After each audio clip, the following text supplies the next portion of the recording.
Meanwhile, impeached chairman of Asa Central Local Government Area of Edo State, Paul Iyoha, has accused the state governor, Monday Okpebholo, of orchestrating his impeachment. Iyoha is the 5th LG chairman already removed by the councillors of their respective councils. Recall that the chairman of Enowo, Owan East, Owan and Owan, and their vice chairman had previously been impeached. The opposition People's Democratic Party, PDP, had also accused the ruling APC and Governor Okpebholo in particular of being behind what it called extermination of constitutional democracy in the state. Iyoha, who faulted the process leading to his impeachment, noted that neither he nor other local government chairmen in the state were giving fair hearing before being suspended by the State House of Assembly. Let's get some perspective on this development. We are joined by legal practitioner Elvis Asia. Elvis, thank you for joining us. What is your interpretation of what's playing out at local government areas in Edo State? Does this have anything to do with the Attorney General's statement? Well, what is playing out is clearly power play, political move by the state governor to take control of the government system in Edo State. You know that the 18 local governments in Edo State is occupied by chairmen of the People's Democratic Party, PDP, so the councillors. So the governor believes that in order to have political hold on the state, he needed to control the government system. I think that is one of the reasons for what we are seeing now. I think the most important silent one is that, of course, the governor wants to control the purse of local government. You know that the strategy by almost all the governors across the country has always been that the moment they come in, they dissolve the government councils, suspend, remove the chairman, appoint technical committees who are basically loyalists and people that are loyal to them. And with that kind of action, they're able to have unrestricted access to local government funds. But I think the hurdle that this present government is having now is that with the decision of the Supreme Court, that it must have democratically elected local government councils at all times to be entitled to allocation. So they're now, devising new strategies, to try to take control. They tried with the suspension, which was clearly unconstitutional, illegal, and has been so declared by the courts.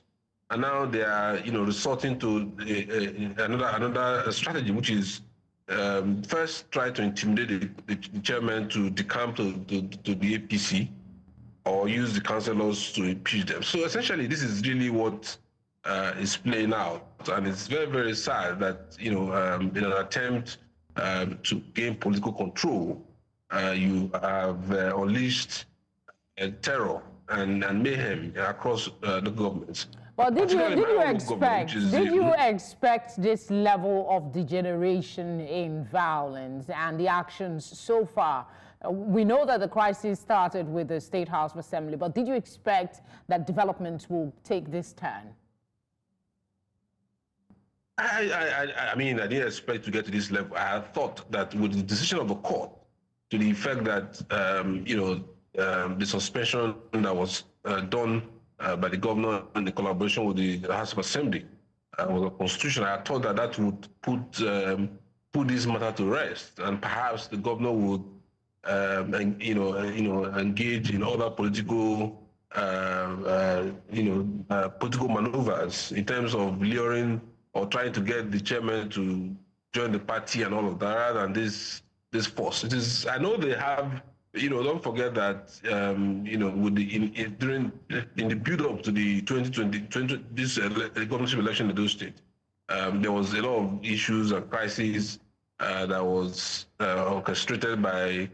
Both the political stakeholders will blame each other, but we all know that the APC and the PDP blame themselves for the crisis that was leading up to the election. And so they have all these people they refer to as the infantry division. In fact, the Senator Oshomole, the former governor of the state, famously referred to this category of persons that are capable of, orchestrating crisis as the infantry division of the party. And so perhaps this is what is playing out. Although I had expected that they would be more circumspect in view of the very firm decision of the Supreme Court, in view of the current position of the federal government, which is controlled by the APC, by the way. All right. We understand that the situation is very, fluid at the moment, but is there a way forward? Can it be contained? Because some people are saying this is already distracting from governance for a new government. Well, the way forward is very simple. The governor should respect the rule of law. The governor should respect the decision of the Supreme Court on the autonomy of local government council. The governor should respect the fact that the local government chairmen are not his employees. They're not answerable to him. They're only answerable to the legislative arm of the councils.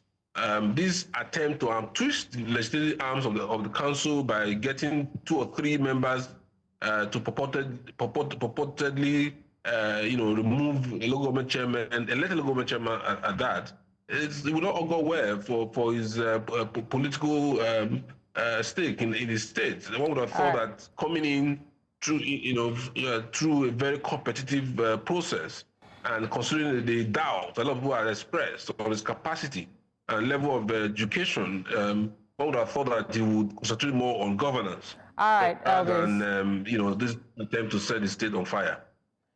Thank you for speaking with us. Thank you for having me on the program.